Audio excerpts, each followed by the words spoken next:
एक जंग छिड़ी हुई है प्राइवेट स्कूल के टीचर्स के बीच में और गवर्नमेंट स्कूल के टीचर्स के बीच में। तो दोनों ही जॉब प्रोफेशन में अपने अपने चैलेंजेस हैं। गवर्नमेंट वाले अपने तरफ की सब समस्याओं को बताते हैं, प्राइवेट वाले अपने तरफ की समस्याओं को बताते हैं। मैंने दोनों को ही करीब से देखा हुआ है, क्योंकि मेरे परिवार में, मेरे कनेक्शंस में गवर्नमेंट स्कूल में भी काम करने वाले टीचर्स हैं और प्राइवेट तो मैं खुद भी हूँ और इतने साल से देख ही रहा हूँ। तो देखिए, गवर्नमेंट स्कूल में हम लोगों को शिकायत होती है कि वहाँ पढ़ाते नहीं हैं टीचर्स। आपको समझना चाहिए कि इसमें बहुत सारे चैलेंजेस गवर्नमेंट स्कूल के टीचर्स के पास भी है, क्योंकि एक तो बहुत सारे इंग्लिश मीडियम स्कूल जो गवर्नमेंट ने बना दिए हैं, वो बच्चे बेसिकली उनका बेस हिंदी मीडियम का है। तो उनको अचानक से गवर्नमेंट स्कूल में इंग्लिश पढ़ाना एक बहुत बड़ा चैलेंज है। एक तो उनका पारिवारिक वातावरण नहीं होता है, वो बच्चे घर जाके बहुत कम पढ़ते हैं, हर कोई नहीं होता है। हम समझते हैं किस तरह का बैकग्राउंड होता है उन बच्चों का। उन टीचर्स के लिए इतना बड़ा चैलेंज, ऊपर से फिर वो district education officer, different departments, collector का एक प्रेशर होता है कि रिजल्ट लेके आओ। मैंने एक जगह पे वीडियो देखी थी, उसमें वो बोल रहे थे कि साम दंड भेद जो यूज करना है करो, लेकिन रिजल्ट अच्छा आना चाहिए।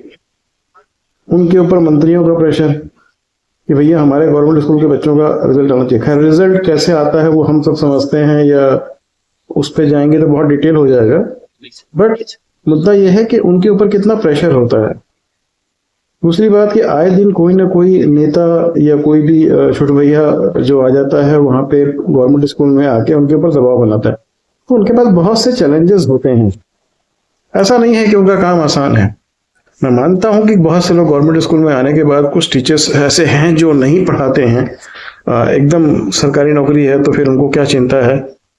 कुछ लोग के अंदर वो तमन्ना होती है, वो इच्छा होती है, वो जील होता है, बट किसी न किसी कारण से वो टूट चुका होता है या वो निराश हो चुके होते हैं, फिर वो पढ़ाना बंद कर देते हैं। और कुछ टीचर्स ऐसे होते हैं जो इतने सारे अन्य अदर रिस्पॉन्सिबिलिटीज होती है, जैसे कि हम बात करते हैं जनगणना है, या फिर पल्स पोलियो है, या कोई और है। इतनी सारी अतिरिक्त जिम्मेदारियां इनको मिली होती हैं। अभी SIR का काम है, कहीं कुत्ते देखने का काम मिल गया है, कुत्ते या बिच्छू कर गिनने का काम मिल गया है। ऐसे बहुत सारे काम इनको मिल जाते हैं। गवर्नमेंट को जो भी काम आता है वो टीचरों के मत्थे डाल दिए जाते हैं। उनको गवर्नमेंट को तो चिंता ही नहीं होती कि एजुकेशन कैसे होता है। उनको तो समझ ही नहीं है एजुकेशन की। मैं सच बोलूं तो वो समझते ही नहीं है। उनके लिए सिर्फ एक टीचर रिसोर्स है उनके काम पूरा कराने के लिए। उनको टीचिंग आसान लगता है। तो गवर्नमेंट स्कूल के टीचर्स को हम शिकायत जरूर कर सकते हैं, लेकिन पहले उनकी समस्याओं को समझना चाहिए। बिल्कुल ऐसे भी लोगों का सिलेक्शन हुआ है जो पढ़ भी नहीं पाते, लिख भी नहीं पाते, आज टीचर है, प्रिंसिपल है, HM है। वो वीडियो हम आए दिन देखते रहते हैं, और हर राज्य में ऐसे लोग शायद मिल जाते हैं।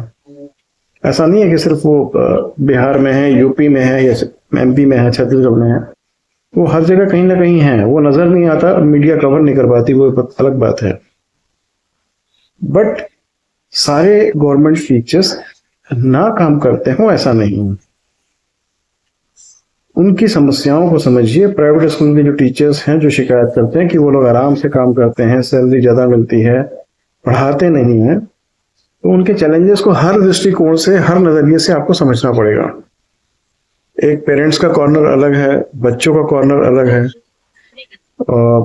नेताओं का कॉर्नर अलग है, फिर ऑफिशियल रिस्पॉन्सिबिलिटीज मिलती है वो एक कॉर्नर अलग है, फिर उनके ट्रांसफर का भी होता है कि उनको समय समय पर ट्रांसफर कर दिया जाता है, तो उनका जीवन जो है स्टेबल नहीं होता। पता है किसी एक जगह पे अपने बच्चों की चिंता रहती है, अन्य और समस्याएं भी होती हैं।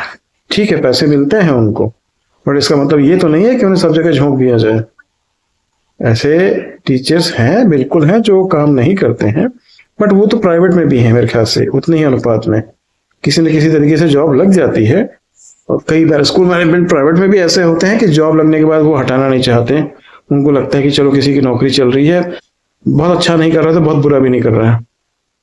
तो एक चीज है कि हमें इस चीज, ये जो टिप्पणी करना और गंदी बात भी कर देते हैं कुछ लोग कमेंट्स में उनके प्रति, इसको बंद करना चाहिए। प्राइवेट स्कूल के टीचर्स अपनी प्रॉब्लम्स हैं, गवर्नमेंट स्कूल के टीचर्स की अपनी प्रॉब्लम्स हैं, लेकिन उसे आंख बंद करके नहीं सोचना चाहिए। हर चीज को देख परख के समझना चाहिए। हम टीचरों की जो जबान है उसी की सबसे ज्यादा कीमत है। हमें समाज का पढ़ा लिखा व्यक्ति, समझदार व्यक्ति समझा जाता है। अगर हम कम से कम समझा जाता था पहले। किसी गांव में कोई समस्या होती थी, गुरुजी से को बुलाओ, गुरुजी से पूछ लो बोलते थे। गुरुजी एक वहां का विद्वानों में से एक हुआ करता था। आज नहीं है या है, जो भी परिस्थिति है अलग अलग सब जगह, but still teachers are always given respect. तो हमको उसको कायम रखना है। हम कुछ भी बोलते हैं सोच समझ के बोलें, ऐसे ही किसी पे अनर्गल टिप्पणी ना करें। हम अपनी मर्यादाओं को ना लांघें। टीचर कैसा भी हो, अच्छा पढ़ाता हो नहीं पढ़ाता हो, जबान का कैसा भी साफ होना चाहिए उसको। कभी भी कुछ भी बोलने से पहले सोचना चाहिए। हम राजनीति में नहीं है कि कुछ भी बोल जाएं प्रवाह में। हमें सोच समझ के हमेशा बोलना चाहिए। तो मैं दोनों ही पक्षों से रिक्वेस्ट करूंगा कि कोई भी ऐसा कमेंट ना करें, private teachers as well as government teachers. Thank you.